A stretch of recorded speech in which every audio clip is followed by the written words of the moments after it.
መጽሐፍ ቅዱስ ሙሉን እንደወረደ የእግዚአብሔር ቃል ነው ብለሽ ነው አክሴፕት የምታረጊው? እግዚአብሔር የሚል ቃል አታገኝበት። ጳውሎስ ታዲያ የእግዚአብሔርን ሐሳብ ቀይሮታል ወይስ የኛን አምሮ ነው የቀየረው? እግዚአብሔር የተባለውን አምላክ የተዋወቅንበት መንገድ እኮ በጣም አደገኛ ነው። ቀን የተሰበሰበ መባ ማታ ክለብ ሲበተን በሽብርተኝነት ወንጀል ውስጥ ቢካተት ሁሉ ላለው እውነት ክርስቶስ የተሰቀለው ለዚህ ከሆነ ፌል አድርጓል። በትምህርት ያልተገራ ጭንቅላት አስቸጋሪ ነው። ሶሻል ሚዲያ ላይ ስመጣ የጥልቁ አባል ናት ተባልኩበት። ዓለም ላይ በጣም ሆረር የሆኑ ችግሮች የተፈጠሩበት አካባቢ እንደሆነ እኔም አንቺም ዓለምም ስቲል የምናየው ጉዳይ ነው። ሶስቱም ውስጥ ስለ ኢየሱስ አልዘመርሽም። እግዚአብሔር የተባለውን አምላክ ስም ማጥፋት ነው። እንዲህ ከሆነ እኮ ፌል ያደረገ ፕሮጀክት ነው የእግዚአብሔር ፕሮጀክት ማለት ነው። ባይብል የጻፉ ሰዎችና እግዚአብሔርን ለይተናቸው ነው። ለምን? ጳውሎስ ስለሚያውቃት ሴት ነው አሁን ዓለም ሁሉ እየተጨነቀ ያለው። የእግዚአብሔርን ስም ላለማንሳት ወይም ደግሞ የእግዚአብሔርን ስም ለመደበቅ ተብሎ የታሰበ አይደለም። ስለዚህ መጽሐፍ ቅዱስ ውስጥ የሰይጣን ቃል አለ፣ የሰዎች ቃል አለ። ሰላም ጤና ይስጥልን ውድ የኒቤሮ መልቲሚዲያ ቤተሰቦች እንደምን ከረማችሁ? ይህ በኒቤሮ መልቲሚዲያ የተዘጋጀ የሚቀርባችሁ ሌላ ገጽ ፕሮግራማችን ነው። ዛሬም በሌላ ገጽ በሌላ ፊት ሌላ እንግዳ ይዤ ተገኝቻለሁ። ራሷን ታስተዋውቅልናለች። መልካም ቆይታ ይሆንላችሁ። አመሰግናለሁ። ህይወት ደጉ እባላለሁ። የህግ ባለሙያ ነኝ፣ እናት ነኝ። ሌላ ምን ልበል? በቂ ነው። አስፈራርተሽን ጀመርሽ። የህግ ባለሙያ ነኝ። እሱ ነገር እንዴት ነው? ያው እንግዲህ ካለው ከትሬንድ አንጻር የህግ ባለሙያ ሲባል ሰዎች ይፈራሉ። ለምን እንደሚፈሩ አይገባም። ሌባ ብዙ ስላለ ነው አይመስለኝም። አንድ ሚዲያ ላይ ኢንተርቪሽን አዩና ቴሌግራሚን ሰዎች አጨናነቁት። ጓደኛ አግኝተሻል አሉኝ። ከዛ እቺን ሰው ፈልጌ ማግኘት አለብኝ ብዬ ለፍተናል ስልክሽን ምንም ለማግኘት ጥሪያችንን አክብረሽ ስለመጣሽ እሺ ስላልሽን እንድናወራ ፈቃደኛ ስለሆንሽ እናመሰግናለን። መጀመሪያ በሚዲያው እና በተመልካቾቻችን ስም እኔም እውነት አመሰግናለሁ። እንደው ነው ያለፍኩት። አመሰግናለሁ በጣም ሀሳብሽን ወድጄዋለሁ ብለሽ ስለጋበሽኝ ቴንኪዩ። በሚዲያሽ እንድቀርብ ያደረግሽልኝ ጥሪ ለኔ ፕሪቪሌጅ። ቴንኪዩ በጣም አመሰግናለሁ። እንድናወራ ፈለግኩ። ምን ወደድኩኝ? ንግግሮችሽ መካከል ስለ መጽሐፍ ቅዱስ ያነሳሻቸው ቦታዎች አሉ፣ ኮት ያረግሻቸው። እዛ ከገባን አይቀር ደግሞ ሳንነካው ማለፍ የሌለብን ነገር አለ። እንዴት እንደምጠይቅሽ አላውቅም። የህግ ባለሙያና ተጠመዝዘዋለች ብዬ ፈርቼ ነው። መጽሐፍ ቅዱስ ሙሉን እንደወረደ የእግዚአብሔር ቃል ነው ብለሽ ነው አክሴፕት የምታረጊው? አሁን እኔ አይደለም ብዬ ነው የማስበው። አይደለም፣ የሰዎች እጅ አለበት። የሰዎች እጅ አለበት ሳይሆን በደንብ የሰዎች እጅ አለበት። ከዘመናት መካከል የተሻገረ ሲመጣ የሆነ ቦታ ላይ በቤተ መንግስት በኩል ሲያልፍ፣ በነጋዴዎች መካከል ሲያልፍ፣ እንደዚህ በዚህ ሁሉ ጊዜ ውስጥ የገባ ሀሳብ አለ እና እንደወረደ እግዚአብሔር ቃል ነው ብዬ አላምንም። አንቺ እንዴት ነሽ? እኔ እንግዲህ በየእንትን ይለያያል፣ በየእድሜ ማለት ነው። በፕሮቴስታንት እምነት ውስጥ ነው ያደግኩት። እንደ ፕሮቴስታንት እምነት ውስጥ እንዳደገ ሰው የሆነ እድሜ ላይ መጽሐፍ ቅዱስ ለእኔ ቅዱስ መጽሐፍ፣ የማይነካ የሚወደድ የሚነበብ ነበረ ማለት ነው። በጣም ነው ማነበው የነበረው አስታውሳለሁ። በጣም ነው መንከባከበው። አለች ያቺ መጽሐፌ ማለት በደንብ ያነበብኩባት፣ ከላይ ያለው ከቨሯ ሳይቀር ሊነቀል ደርሷል ማለት ነው። እና እኔ በጣም የማነበው የምወደው መጽሐፍ። እሺ ህይወት ስታድጊስ እንዴት እያሰብሽው ነው አሁን ላይ መጽሐፍ ቅዱስን ብለሽ ከጠየቅሽኝ፣ መጀመሪያ ላይ ሰይጣን የሚናገር ሰው የሚናገር ይሁዳ የሚስረቅ የስርቆት ቅዱስ፣ የሌብነት ቅዱስ፣ የስድብ ቅዱስ፣ እንደዛ ነገሮችን የያዘ ነገር አድርጌ ነው ማስበው። የሀሳብ ግን ኖርማል አይደለም። እኔም ሳድግ ሀሳቤ ማደገ ማለት ነው። ስለዚህ መጽሐፍ ቅዱስ ውስጥ የሰይጣን ቃል አለ፣ የሰዎች ቃል አለ አይደለ? ክርስቶስን ሲፈትነው እኮ በቃል ነው አይደል? መጥቶ የፈተነው የተናገረው ስገድልኝ ምናምን ያለው ማን ነው? ያንን ያለው ሰይጣን ነው ብሎ በግልጽ አስቀምጦታል። ስለዚህ ያም ቃል የእግዚአብሔር ቃል ነው ማለት አይቻልም። ብዙ ነገር ነው ይዞ ያለው። የነ ዳዊት ውንብድና አለ፣ የነ ሰለሞን ዝላልነት አለ። ምን የሌለ ነገር አለ እንዴ? ብዙ ነገር እኮ ነው ያለው አይደል? እንዲህ መጽሐፍ ቅዱስ ውስጥ ነፍሰ ገዳይነቶች አሉ፣ ለዛም ዘግናኝ የሆኑ ነፍሰ ገዳይነቶች አሉ። የነ ኦሪዮን ስቶሪ አለ። ስለዚህ ያ ሁሉ ነገር የእግዚአብሔር ቃል ነው ብዬ አልቀበልም። እንደዚህ አይነት ቃል እንዲኖረውም አልፈልግም። እኔ የምፈልገው እግዚአብሔር በእንደዚህ አይነት ቃል ውስጥም ያንን እግዚአብሔር አላስበውም። እኔ የምፈልገው እግዚአብሔር፣ እኔ የማምነው እግዚአብሔር ምን አይነት ነው የሚለውን ነገር እዛ መጽሐፍ ቅዱስ ውስጥ ብቻ አይደለም ማስበውና ስለዚህ ግን ለእኔ ባለውለታዬ ነው። እውነት ለመናገር ኢየሱስ ክርስቶስ የተባለውን ትልቅ የእምነት መሪ፣ ትልቅ ደቀ መዝሙር፣ ትልቅ ምንድነው መሪ እነዛን 12ቱን ደቀ መዝሙሮችን ያፈራ ብቻውን እዛ በእስራኤል ምድር ላይ ቆሞ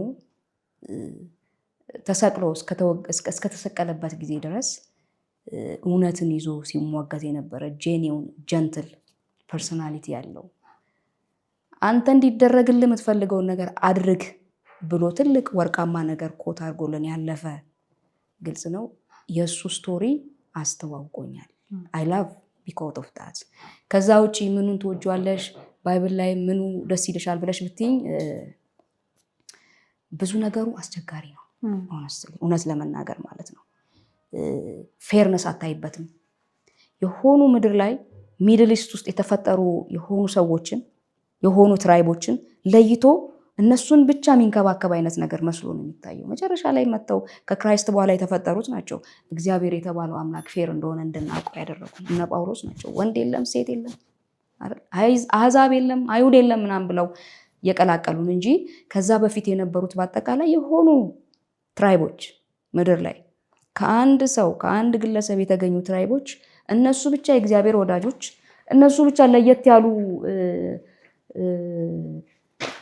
በእግዚአብሔር ኪንግደም ውስጥ የቦርድ ሜምበር የሆኑ አይነት ነገር ሁሉ እስኪመስልሽ ድረስ እንደዚህ አይነት ነገር ነው የሚያስተላልፍልሽ። ለእኔ ግን ኢየሱስ ክርስቶስንና ከሱ በኋላ ያሉትን ደቀ መዝሙሮችን ስላስተዋወቀኝ አይ ላይክ ዳት አይ ላቭ ዳት ፓርት። ከዛ ባለፈ መጽሐፍ ቅዱስ ለብዙ ነገሮች ደግሞ ቤዝ ነው። ዓለማችን ላይ ለተፈጠሩ ትልልቅ ነገሮች እንደ ቤዝ እንወስዷለን። እነ ዳዊት የተናገሩት ነገር ቀላል አይደለም። ሳይንቲፊክ የሆኑ መረጃዎችን ከዛ እንዳገኙ ተስፋ አደርጋለሁ። አሁን ዳዊት ስለ እንትን ያወራል፣ ስለ ኢቫፖሬሽን ያወራል። ኢቫፖሬት አድርጎ ዝናብ ተመልሶ እንደሚመታ ያወራል።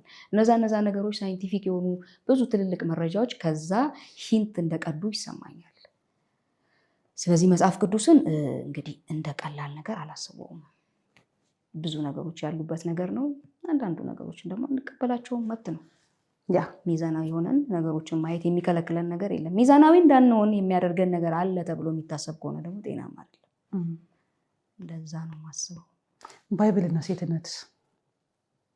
ሴት ሆነሽ በዚህ ጊዜ ያለች አይነት ሳይሆን በወቅቱ የነበረች ሴት ብትሆኝስ? እኔ እስራኤላዊ ሴት አይደለሁም። ብትሆኝስ ነው? ኢትዮጵያዊ ሴት ነኝ። አክቹዋሊ ግን ያው የእስራኤል ሕግ ምናምን ተያይዞ መጥቶ ስቲል አሁን እኛም ጋር ተጽዕኖ አለው። ኦፍ ኮርስ ስለዛ ነው መጽሐፍ ቅዱስ ከፍተኛ ተጽዕኖ አለው ከሴት አንጻር። ከሴትም አንጻር የትርጉም ችግር ነው። መጽሐፍ ቅዱስ እኮ ሴት አይደለም ለይቶ እንትን እያለ ያለው ሚስትና ወንድ ባል ነው። ስለ ባልና ስለ ሚስት ነው እንጂ የሚያወራው ስለ ሴትና ስለ ወንድ አይደለም። ኮንቴክስቱም ባልና ሚስት የሚል ኮንቴክስት ነው ያለው። ወንድ የሴት ራስ ነው ሲልሽ ራሱ ኮንቴክስቱ ምንድን ነው? የባልና ሚስት ነው። ቤተክርስቲያንና ኢየሱስ ክርስቶስን እያገናኘ ሲያወራልሽ ስለ ባልና ሚስት ነው። ባልና ሚስት ሌላ ኮንቴክስት ነው። ወንድና ሴት ደግሞ ሌላ ኮንቴክስት ነው። እኔ ወንድ ነኝ፣ አንቺ ሴት ነሽ። ያ ነገር ምንድነው? ሴቷን ነጥሎ አልበደለም ወይ? ለምሳሌ ሴት ልጅ እንደዚህ አታድርግ፣ ሴት እንደዛ አታድርግ፣ ሴት ዝም ትበል፣ ሴት እንደዚህ ትልበል፣ ሴት እንደዚህ ብሎ ሴትን ሰፓሬትሊ ከመጀመሪያው ጀምሮ ጳውሎስ ነው እኮ አይደል ያንን ያለው? አይ ከመጀመሪያው ስንጀምር ከዘፍጥረትም ስንነሳ ሴቷን እንትን ብላ አጥፊ አድርጎ የጀመረበት መንገድ ፌር ነው ብለሽ ታስቢያለሽ? ካላጠፋችስ? ፖይንቱ ምንድን ነው? እዛ ጋር የጀመረው ማን ነው? ለምን ከፆታ ጋር እናዳብለዋለን? ድርጊቶች ከፆታ ጋር ሲገናኙ ነው ችግር የሚፈጥሩት። አሁን እዚህ ጋር ምን አለ መሰለሽ፣ ጳውሎስ ስለሚያውቃት ሴት ነው አሁን ዓለም ሁሉ እየተጨነቀ ያለው።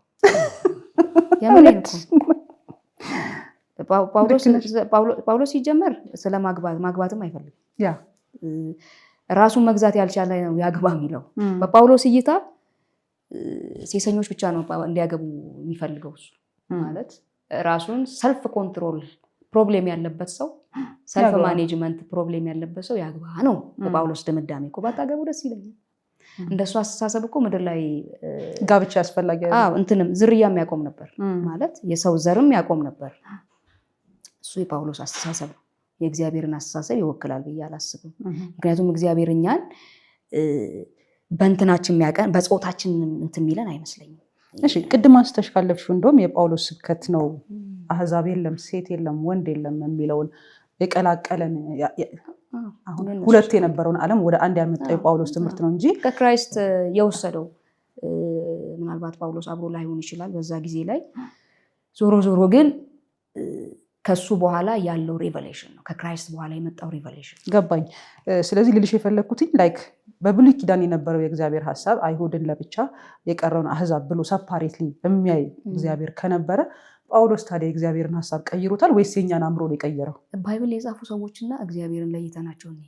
ኦኬ እነሱ ለራሳቸው በሚመጥን ወይንም ለራሳቸው በሚመቻቸው መልኩ እንደቀረጹት ይሰማኛል። አንዳንዱ ነገሮች ማለት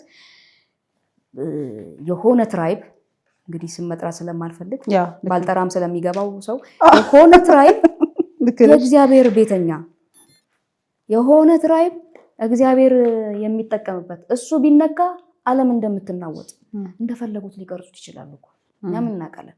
ሂስቶሪው ናሬት ሲደረግ ነበር ሲሰራ ነበር። ስለዚህ ያንን ነገር ኖ ቴንኪው ማለት ነው። ምን አገባኝ ማለት እስራኤልን በጣም የሚወድ አምላክ እግዚአብሔር ነው። I don't like that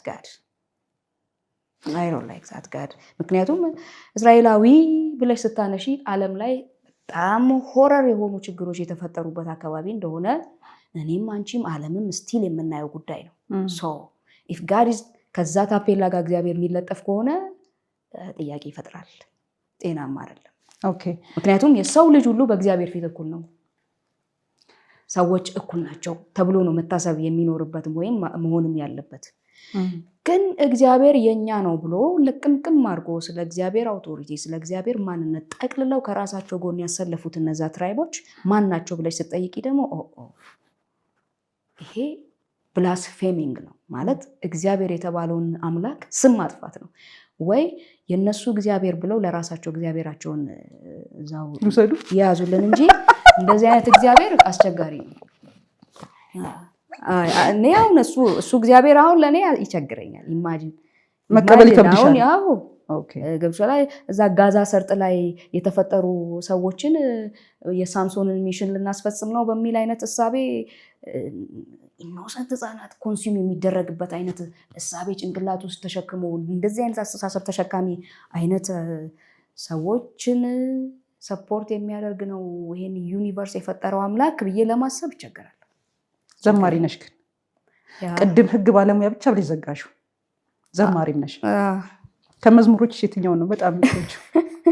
ከልጅ መሀል ለይቶን ስለሚወደድ ማለት ነው። እኔ አክቹዋሊ አንድ አልበም ነበረኝ። ኦኬ አንድ አልበም አለኝ። እሱን ብዙ ቦታ አልደረሰም። የሆነች 500 ፍሬ ነገር አድርጌ ለጓደኞቼ በትኜ ምናምን ነገር የተውኩት ማለት ነው። ወደ ዘማሪነቱ ስመጣ ምን አለ መሰለሽ እኔ ለመዘመር ሞክሬያለሁ። በተለይ ስለ እግዚአብሔር ልዘምር ብዬ ተነስቼ የሆነ ወቅት ላይ የነበረኝ ዘማሪዎችን ሳያቸው ደስ ስለሚሉኝ ስቴጅ ላይ ያለው ነገር ማለት የሆነ ጊዜ ላይ ደግሞ መዘመር የሚባለውን እኔ ጋር ያለውን ፊሊንግን ስፈትሸው ለመታወቅ እንደሆነ ገባኝ ማለት ነው። በቃ ማለት ፌመስ ለመሆን የምትፈልገውን ህይወት አገኘዋት ውስጤ። እሱን ሳስበው በእግዚአብሔር ላይ ተለጥፌ ራሴን ፌመስ ለማድረግ ስሞክር ሳየው ኢንቴንሽኔን አልፈለግኩትም፣ አልወደድኩትም። ነበረኝ ኦፖርቹኒቲ አጋጣሚው ነበረኝ ማለት ሙዚቀኞች አጠገቤ ነበሩ፣ ትልልቅ ታዋቂ ዘማሪዎች ነበሩ። እነሱን አድቫንቴጅ ቴክ አድርጌ ፌመስ መሆን እችል ነበረ፣ ግን አልፈለግኩትም። መዝሙሬን ሰምተሽውም ከሆነ እንትን ነው ኩዌሽን የሚያደርግ አይነት ነገር ነው። ራሴን ኩዌሽን አደርጋለሁ ምናምን ነገር እና ብዙ ነገሮቹ ምንድነው ያልተመቸኝ ፓርት የኔ ኢንቴንሽኔን አልፈለግኩትም። በእግዚአብሔር ላይ ዲፔንደንት ሆኜ እግዚአብሔር ላይ አድቫንቴጅ ቴክ አድርጌ እኔ መታወቅ አልፈለግኩም። ስለዚህ ብዙም አልቀጠልኩበትም። ከመዝሙሮች መካከል ሶስቱን ቁጭ ብዬ በትክክል እንደውም እየደገምኩኝ የተሳሳተ ኢንፎርሜሽን ለተመልካቾችም አንቺንም እንዳላስቀይም ብዬ ማለት ነው ተስፋዬ፣ ዘላለምና መድኃኒቴ የሚሉ መድኃኒቴ ከበር ነው ያ ግን ኦልሬዲ ዩቲዩብ ላይ አፕሎድ የተደረገ ከዛ ዘላለም የሚልም አለሽ ከዛ ተስፋዬ የሚል አለ።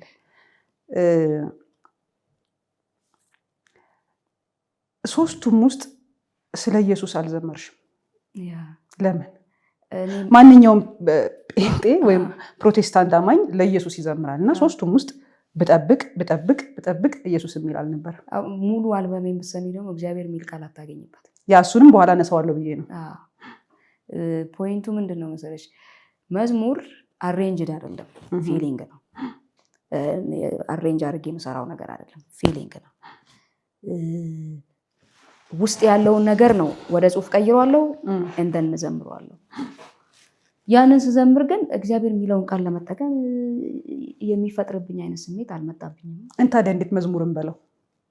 መዝሙር ለማለት ኮንቴንቱ ሰም ካይንድ ኦፍ መንፈሳዊ መሆን አለበት። መንፈሳዊ ለመሆን ደግሞ ለምሳሌ ዘፈን የምንልበት ምክንያት ለምንድን ነው? የሆነን አንድ የ5 ደቂቃ ሙዚቃ ዘፈን የምንልበት ከንቱን ከሙዚቃው ከስሜቱ ክሊፖቹን ታያቸው እና የኔ ፍቅር እወድሃለሁ ምናምን ካለች ለሰንበዲ እንደሆነ እናውቃለን። ማን ነገረሽ ዘፈን መሆኑን? እሱ ሜሴጁ እኮ እንደዚህ አይነት ሜሴጅ ዘፈን ነው ማን አለች? ለእግዚአብሔር ስላልሆነ የእግዚአብሔር ስም እዛ ውስጥ ስለማይጠራ ፌር ነው። አሁን ለምሳሌ ተነስቼ ለባሌ ዘፈን ልዘፍንለት ባስብ የባሌን ስም በየመሃሉ ኮት ማድረግ አይጠበቅብኝ። አንጎራጉሩለት ያው ለውጥ የለው። ጊዜው ስጂ ሀሳቤን ለሱ ከሰጠሁትኝ ኦልሬዲ እየዘፈንኩለት ነው። እሱ ነገር በጣም ሰፊ ነገር ነው። እሺ መጽሐፍ ቅዱስ ዘፈን የሚለው ምንድን ነበረ ብለሽ ራሱ መነሳት ይኖርብሻል። የሆነ ጣዖት ፊት የሚደረግ አምልኮ ነው እንደ ዘፈን ኮት የተደረገው። ፕላስ እዛ ጣዖት ፊት የሚደረጉ ህቡ የሆኑ ነገሮች አሉ። እነዛ ሴሪሞኒዎች በአጠቃላይ ነው ዘፋኝነት ተብሎ የተቀመጡት። ጥሩ፣ እሱ እንዳለ ሆኖ ወደ እኔ ጥያቄ ልመለስ። ወደዛ ሳልሄድ እኔ ለምንድነው እግዚአብሔር የሚለውን ምንድነው ኮንቴክስት እዛ ውስጥ ሳይት ያላደረግሽበት ምክንያት ብለሽ ላነሳሽልኝ ጥያቄ፣ አንደኛ እንዳልኩሽ ነው ፊሊንግ ነው የምሰራው። ማለት ህይወት የሚሰማትን ነገር ነው የምሰራው። ዜማውም እንደዛው ነው የሚመጣው። እሱ ሆኖ እግዚአብሔር የሚባለውን ቃል ደግሞ እዛ ውስጥ መጠቀም የማልፈልግበት ምክንያት ምንድን ነው?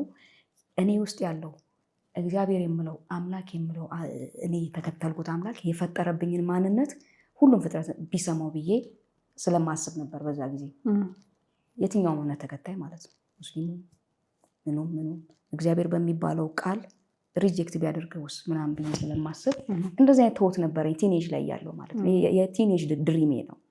ኋላ ላይ እንዳልኩሽ ድሮፕ እያረኩት መጣሁኝ እንጂ ማለት ነው። ለዛ ነው ሁሉም ሰው እንዲሰማው ሁሉም ሰው የእግዚአብሔርን ስም ላለማንሳት ወይም ደግሞ የእግዚአብሔርን ስም ለመደበቅ ተብሎ የታሰበ አይደለም። እኔ በጣም ትልቅ ጥያቄ ሆኖብኝ ስለነበረ ነው ቁጭ ብዬ አዳምጬዋለሁ። ለነገረኝነት ሳይሆን መዘጋጀት ስለነበረብኝ ከ20 ከ25 ከ30 በላይ መዝሙሮች ነበሩ። ተስፋዬ የሚለው መዝሙሮች ላይ ብቻ 6ኛው ደቂቃ 18ኛው ሰከንድ ላይ ዘላለም የሚለው ላይ 4 ደቂቃ ከ42 ሰከንድ ማለቂያ አካባቢ ድረስ ሄጃለሁ። እየጠበቅኩ ነበር። የለም አይ ልክ ነሽ ጎበዝ፣ ሳላደንቅሽ አላልፈም ይሄን ነገር በማለት እና ይሄ ነገር አሁን ኖርማሊ አንድ ዓለማዊ ሰው ቢያገኘው መንፈሳዊ ያልሆነ ሰው እንደዛ ነው የሚመስለው። ባይ ዘ ወይ ለባሌ ማታ ላይ ከፍቼለት ነበር ከስራ ሲመጣ ይሄኛው ላንተ መርጬልሃለሁ ብዬው ማለት ነው። ዘላለም መዝሙሬ ላይ ለምሳሌ ጥያቄ አንስቶልኛል አንዳንድ ሰዎች።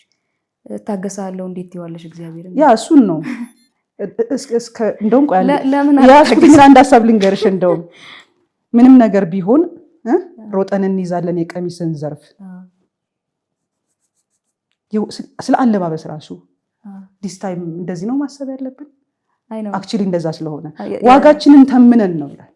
በዋጋ ተተማምነን ነው ወይ ይሄን ስለሚያደርግልኝ ይሄን እናደርግለታለሁ በሚል ነው ወይስ ኢንቴንሽናችን ከእግዚአብሔር ጋር መሆን ያለበት?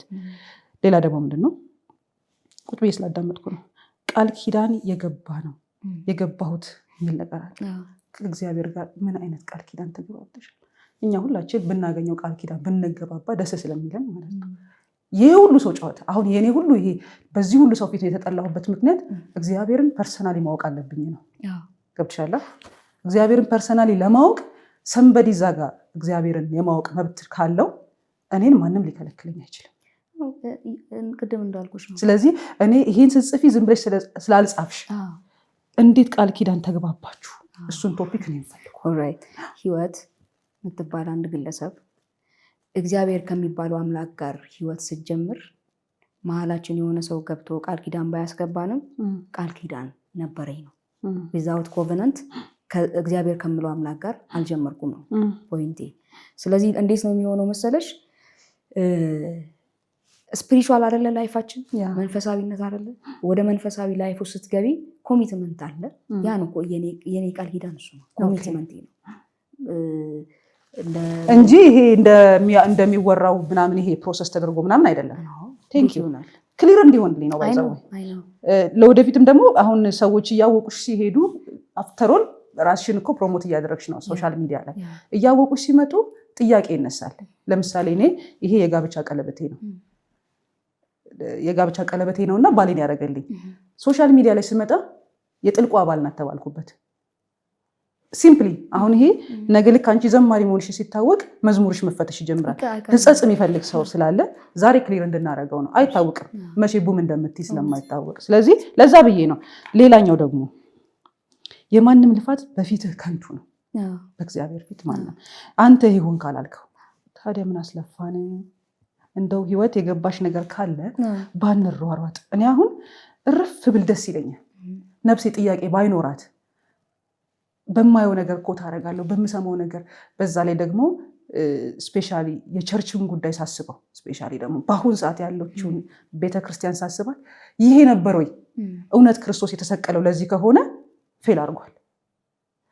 የሆኑ ሰዎች የ80 ሚሊዮን ብር የ60 ሚሊዮን ብር መኪና እንዲገዙበት ከሆነ እውነት እሱ የመጣው ፌል አድርጓል ፕሮጀክቱ። ለምን እኔ ነቢያት ቸርችን ጆይን ያደረኩኝ ወቅት ላይ ብዙ ነገር አይነበር። ለምን እላለሁ ይሄ የገንዘብ መስሪያ ነው ወይ ኮንሰፕቱ? ላይክ በጣም እንደዚህ ከጌታ ውጪ ምናምን በምልበት ሰዓት ከሱ ውጪ ህይወት የለም ብዬ በማስብበት ሰዓት ጨጓሬ ነበር የሚጨሰው። ለምን ቀን የተሰበሰበ መባ ማታ ክለብ ሲበተን የሆነ ቦታ ተሰብስበው ቃተኛ ተበልቶበት ሲያልቅ የሌለው ሰው ገንዘብ የሌለው ሰው ይሄ ነው ወይ ክርስቶስ የሞተው? ለዚህ ነው ወይ በየጊዜው ቢዝነስ እንዲሰራበት ነው ወይ 40 ምናምን ሺህ አይነት ዲኖሚኔሽን እንዲወጣበት ነው ወይ? አልተግባባንም እኮ አንድ ቃል ይዘን እኮ 40 ምናምን ሺህ ፍቺ ይዘን ተበትነናል። እንዲህ ከሆነ እኮ ፌል ያደረገ ፕሮጀክት ነው የእግዚአብሔር ፕሮጀክት ማለት ነው። ዛስ ዋይ ልፋታችን በአንተ ፊት ዜሮ ከሆነ አንተ ይሁን ካላልከው ያልሽበትን ሪሉ ሞቲቭ ባገኝ ከእንትን አንጻር አለ ከነገረኝነት አይደለም። መብት ነው የህግ ነገር አየ መብት ነው። ምንም ነገር ማንሳት መብት ነው። የአይዲያ ነፃነት አለ። ፊዚካሊ ነፃነት ባይኖር አንዳንድ ነፃነቶቻችን በፊዚካሊ ቢገደቡ ሀሳብሽ ግን የትም ጥግ መድረስ ይችላል። አትሊስት የሀሳብ ነፃነታችንን እኮ ኢንጆይ ማድረግ አለብን ኤክሰርሳይዝ እያደረግን። ስለዚህ አሁን መጀመሪያ ከተነሳሽልኝ ፖይንት ልነሳና እኔ የማመልከው እግዚአብሔር ቢያደረገው እስትንፋሱን እቺ ዓለም ጭጭ እንደምትላጥናለሁ። ከዛ አውቶሪቲ ነው የሚመነጨው የዚህ ሀሳብ። በቃ የትኛውም ላይፋችን ውስጥ የትኛውም ህይወታችን ውስጥ የሰው ልጅ ልፋት ከንቱ ነው። አዘይኖ ዘዴ እግዚአብሔር ይሁን ካላለው ያ ማለት ምንድነው? እኔና አንቺ የምንሄዳቸው እያንዳንዱ እርምጃዎች በእኛ እስትንፋስ ላይ ነው ዲፔንደንት የሚሆኑት። የኔ እስትንፋስ ከውስጤ ከወጣ ፈራሽ ነኝ፣ ዲኬ ያደርጋለሁ። ኦል ኦፍ ሰደን ዊዝ 3 days ዲኬ ያደርጋለሁ፣ ወደ ብስባሽ እቀየራለሁ፣ ወደ መጣሁበት አፈር እመለሳለሁ ብዬ ነው ማሰበው። ሙሴ እንደገለጸልኝ ማለት ነው ከአፈር ነው የተሰራችው ስለሚል ማለት ነው። ስለዚህ የዛ ኮንሰፕት ያ ነው። እግዚአብሔር ይሁን ካላለው አይሆንም ነው። ዌል ምድር ላይ ያሉት ክፋቶች፣ ችግሮች አሁን የምታያቸው ነቢያቶች ውስጥ የሚሰራው የገንዘብ ምናምን እነዛ አይነት ጋጠወጥነቶችም እግዚአብሔር ይሁን ብለው ነው ወይ ነው መሰለኝ ጥያቄሽ አይደለ? እንግዲህ ምን ይላል? አመፀኛውም ወደፊት ያመፅ አይደል? ጻድቁም ወደፊት ይስለቅ። አዘይንዶ ዘዴ ሁሉም የእጁን ያገኛል። የስራቸው ተካፋይ አይደለም የእጁን ያገኛል ነው የሚለው። አዘይንዶ ዘዴ የስራቸው ተካፋይ የምንሆነው በጉዳያቸው ላይ ፓርቲሲፔት ካደረግን ከሰጠናቸው ያስኬዳል። እነዛ ነገሮችም ለእግዚአብሔር የሰጠን መስሎ ለእነሱ እየሰጠን ስለሆነ እሱ እኮ የአስተሳሰብ ችግር እኮ ነው። ቤዚካሊ የታመምንበት ቦታ እኮ ነው ማለት እግዚአብሔርን ኢንትሮዲውስ ያደርጉልን እግዚአብሔር የተባለውን አምላክ የተዋወቅንበት መንገድ እኮ በጣም አደገኛ ነው ካልነቃን። እኔ ቲኔጅ ወጣቶችን ሳሳላቸዋለሁ ቤተክርስቲያን አካባቢ ተፍ ሲሉ የኔና ያንቺን የቲኔጅ ዘመናችንን አስቢ። ልክ ነው። ታስታውሻለሽ? የትኛውን ሰው ኢን ዘ ኔም ኦፍ ጋድ ከመጣ ያ ሰው ለኔ ጻድቅ ሆሊ ነበር። በቃ ሆሊ ነው። ቦርሳችሁን እንሸከማለን፣ ወንበር ጠርገን ወንበር እንጠርጋለን፣ እግራቸውን ለማጠብ እንሯሯጣለን። ለምን? ኢን ዘ ኔም ኦፍ ጋድ ስለመጡ ማለት ነው። ወክለው የመጡት ስም የእግዚአብሔር የተባለ ትልቅ አምላክ ስለሆነ እንደሱ ብቻ ሳይሆን በቃ እግዚአብሔር አድርገን ነው የምናስባቸው፣ እንደ እግዚአብሔር ነው የምናስባቸው። ስለዚህ እኔ እንጃ ቲኔጆቹን እንዴት አድርገን ለመሰልሽ ለብዙ አይነት አቢዩዝ ይጋለጣሉ። እግዚአብሔርን የሚያውቀው ሰውዬ ነገ ሴክሹዋሊ አሰርት ቢያደርጋት እግዚአብሔር ፈቅዶ ነው ብላ እንድታስብ ሁሉ ተደርጎ ነው ማይንዳችን። በሱ በኩል ይምጣ እንጂ ኃጢአቱ እንደምትጸድቅ ብሎ ሊሰማት ይችላል። እንደዚህ አይነት ኃጢአቶችን ደግሞ ተሸክመው እንደዚህ አይነት እግዚአብሔርን ወክለዋል ተብሎ የሚታሰቡ ነቢያት ብትይ በተቀባው ላይ እጅህን አታንሳ የሚል አንድ ጥቅስ አለ። በቃ በሱ ነው እኮ ተሰቃየ ነው። እሱ ጋር እንመጣለን። እንደዚህ በእግዚአብሔር ስም መጥቷልና ያ ሰው ምንም ነገር ቢያደርግ አልተነፍስም። እሱ በደለኛ፣ እሱ በድሏት እኮ ተበድላ ግፍ ተሰርቶባት አድቫንቴጅ ቴክ ተደርጎባት ሴት ሆና ያ ሁሉ በደል ደርሶባት ኢየሱስም ከሚጠፋ የኔ ህይወት ይጥፋ ብላ የተቀመጠች እኮ ብዙ ሴት አለች በየቤቱ። በቃ ምክንያቱም በሱ ላይ እግዚአብሔር ስም ተጠርቷልና እሱ ላይ ይሄንን ነገር ባነሳበት ስሙ የእግዚአብሔር ስም የሚጠፋ ይመስላታል። የሰውየው አይደለም እግዚአብሔርን ለመጠበቅ የሚደረግ የእግዚአብሔር ስም ይሰደባል በሚል ሀምብል እሳቤ ኢማጂን እንደዛ ተበድሎ እኮ በየቤታቸው የተቀመጡ አሉ። እውነት ነው። ስለዚህ አሁን ይሄ የገንዘብ መሰብሰቡ ሂደት እኔ እርግጠኛ ነኝ ኢኒር ፊውቸር መንግስት ኢንቮልቭ እንደሚያደርግበት እና ስነ ስርዓት እንደሚያስይዘው እርግጠኛ ነኝ። አሜን ነው የምለው። ይሄንን አሜን ነው። አሁን ሩዋንዳ ውስጥ እኮ ኦልሞስት ወደ 6000 ገደማ ተዘግቷል። አምጣ ቴዎሎጂ የተማርክበት እየተባለ መሆን አለበት። ለምሳሌ የሆነ ወቅት ላይ አስታውሳለሁ ኦልሞስት የሆነ ከ10 ዓመታት በፊት ምን ይባል ነበር? መማር አያስፈልግም፣ እንዳትማሩ ጌታን ብቻ አገልግሉ የሚባሉ የነበረበት ትምህርትም ሲወድቁ እንደ ሾርት ከትም መንገድ ነበረ። ሰው ምንድን ነው የሆነው? ከትምህርት ውጪ ነፃ ሆኖ ወዴት መጣ? ወደ ቸርች ገባ። በትምህርት ያልተገራ ጭንቅላት አስቸጋሪ ነው። ሆነስትሊ ሰው ቢማር ጥሩ ነው። መማር ብቻ ደግሞ ብል ያደርጋል የሚል ጽንፍ የለኝም። ግን ስቲል ሪስፖንሲቢሊቲ ቴክ ለማድረግ አትሊስት የሰው ልጅ መማር ይኖርበታል ብዬ አስባለሁ። ፍሮም ዜሮ ፍሮም ምንም የተነሱ ማለት በጣም ሀምብል እግዚአብሔርን የሚያገለግሉ ኤክስክሉሲቭሊ ኤግዞስት አድርጌ አልወስደውም። ግን ሰምታይምስ መሆን ያለበት ነገር መሆን ያለበት ማለት የሆነ ሰዓት ላይ ወደ ካምፓስ መግቢያ ውጤት ስታጪ ብቻ ሸሽተሽ ስለገባሽበት አንቺ ልክ ነሽ ማለት ላይሆን ይችላል። በቃ እነዛ ሰዎች መፈተሽ አለባቸው። እነዛ ሰዎች ምን እየሰሩ ነው? ኢትዮጵያ ውስጥ የኢትዮጵያ ሕዝብ ላይ ምን አይነት ችግር እየፈጠሩ ነው? የአገሪቱ ኢኮኖሚ ላይ ምን አይነት ችግር እየፈጠሩ ነው? አሁን ላይ አለ አይደል እንዴ በጣም ግሽበት ውስጥ እየገባን ያለ ነው። እነዚህ ገንዘቦች ይገባሉ፣ ሰርኩሌት እያደረጉ ገበያ ውስጥ ይገባሉ። ኑሮውንም እንትን ሊሉት ይችላሉ። ከሚጠበቀው በላይ ወደታች ምንድን ነው እንዲወድቅ ገንዘብ እንዲወድቅ ያደርጉታል። እንትን ሊሉት ይችላሉ። ስለዚህ እነዛ ነገሮች ስላሉ ኮንትሮል መደረግ አለበት። መኒ ላውንደሪንግም ሊኖር ይችላል። እነዛ ነገሮች ስለሚኖሩ በጣም በጥብቅ ክትትል የሚያስፈልግበት ኤሪያ ነው ብዬ ነው የማስበው። ብዙዎች እኮ ቤቶቻቸውን አጥተዋል። ብዙዎች ኢን ሚሊየንስ ተዘርፈዋል እኮ ማለት ኢን ዘ ኔም ኦፍ ጋድ ደንዝዘው። እኔ አቃቢ በነበርኩበት ጊዜ የማውቀው ኬዝ ሁሉ አለ። ኦነስት በቃ ኑ አምጡ ገንዘባችሁን እንጸልይበት፣ እግዚአብሔር ይባርከዋል፣ እግዚአብሔር ይባርክላቸዋል ተብሎ በሳጥን ብራቸው ከባንክ ጥርግ አድርገው አውጥተው ማታ እነሱ ጸላዮች መጥተው ይጸልዩልናል ብለው እጃቸውን በሉ አንዳችሁን ቀና እንዳትሉ ተንበርከኩ፣ ቀና ብላችሁ እንዳታዩ ተብለው እነሱ ምንድነው በተንበረከኩበት ብራቸው ከነሳጥናቸው የሸሸበት ኬዝ አውቃለሁ። እግዚአብሔር ትረፉ ሲያተርፋቸው ሽንት ቤት በወደቀ መታወቂያ ደርሰን ቅጣት እንዲጣልባቸው ያደረግንባት ፕሮሰስ ሁሉ አለ። ለእንደዚህ አይነት ዘራፊ ህዝብ ታልፎ መሰጠት የለበትም። በቃ ጥብቅ መሆን አለበት፣ ፍቃድ የሚያገኙበት ወይ ጥብቅ መሆን አለበት። በአንድ ወቅት እንደፈለጉ እንዲፋንኑ የተፈቀደበት ሁኔታ አይ ቲንክ በደል ነው። በህዝብ ላይ ከባድ የሆነ በደል ነው። በህዝብ ላይ ጫና ነው። በህዝብ ላይ በቃ ኢሪስፖንሲብል የሆነ አይነት ግፍ ነው። ስለዚህ ያ ነገር ቶሎ ተብሎ መታረም ይኖርበታል። እንዴ በጎች ሽጥ እየተባለ እኮ ነው። በጎች እየሸጠ ነው እንትና በጎቹን እየሸጠ ነው። ምእመን እኮ ጨረታ እየተወጣበት እኮ እየተሸጠ ያለበት ዘመን ላይ እኮ ነው ያለነው። አንቺ ቸርች ከፍተሽ በስርሽ አንድ 3000 ምእመን ካለ እኮ ያን 3000 ምእመን ነገ በሚያመጣልሽ የመባ ልክ አስልተሽ ጨረታ አስጥቃካ እንትን ብለሽ የምትሸጪበት ዘመን ላይ እኮ ነው ያለነው። ታዲያ ይሄ ኖርማል ነው እንዴ? ይሄ ፎሎ አፕ አያስፈልገውም እንዴ? ቲክታክ ላይ የኔና የአንቺንስ ራይቸስነስ በእነሱ ስታንዲንግ እንትን እንለዋለን እንዴ? በእነሱ አቋም ይለካል እንዴ? የኔና የአንቺ ቅድስና እነሱ እኔን ጻድቅ ነሽ አይደለሽም የሚልስ እንትን ይኖራቸዋል እንዴ? ቁመና ይኖራቸዋል እንዴ? እንደዚህ አይነት አቋም ይኖራቸዋል እንዴ? እነሱ እነማን ናቸው ነው? እነማን ናቸው? ሂስቶሪካሊ መፈተሽ አለባቸው። ባክግራውንዳቸው መጠናት አለበት። መጀመሪያ አንድ ሰው ፍቃድ ይሰጠኝ ብሎ ሲመጣ እነማንን እንደሚያስፈርም እኮ ግልጽ ነው። ሜዳ ላይ ነገ ቤት ስለሚሰጣችሁ ቤት ለሚሰጠው ቤት የሚሰጠኝ ከሆነማ እያሉ እኮ ነው እየፈረሙ። ያንን ፊርማ ተወስዶ ነው ፍቃድ እየተሰጣቸው ያለው። ስለዚህ ያ ነገር በጥንቃቄ መፈተሽ ይኖርበታል። መታወቂያቸውን እኮ ዲቴል መንግስት ቢያየው የሌላ እምነት ተከታይ ሰዎች ውስጥ አሉ። አስቸጋሪ ክሪቲካሊ ስለማይታይ ማለት ኢን ዘ ኔም ኦፍ ጋድ የሚደረግ ውንብድና፣ ኢን ዘ ኔም ኦፍ ጋድ የሚደረግ ዘረፋ፣ ኢን ዘ ኔም ኦፍ ጋድ የሚደረግ አሸባሪነት ነው። ይህ ራሱ በሽብርተኝነት ወንጀል ውስጥ ቢካተት ሁሉ ላለው። ምክንያቱም ቀላል ህዝብ አይደለም በስራቸው ያሉት እና ኢማጂን ቸርች ላመልክ ነው ብለሽ ስትሄጂ 8 ወይ 6 ዘማሪ ይጠራል። ያ 6ቱ ዘማሪ ማይንድሽን ሉዝ እስክታደርጊ ድረስ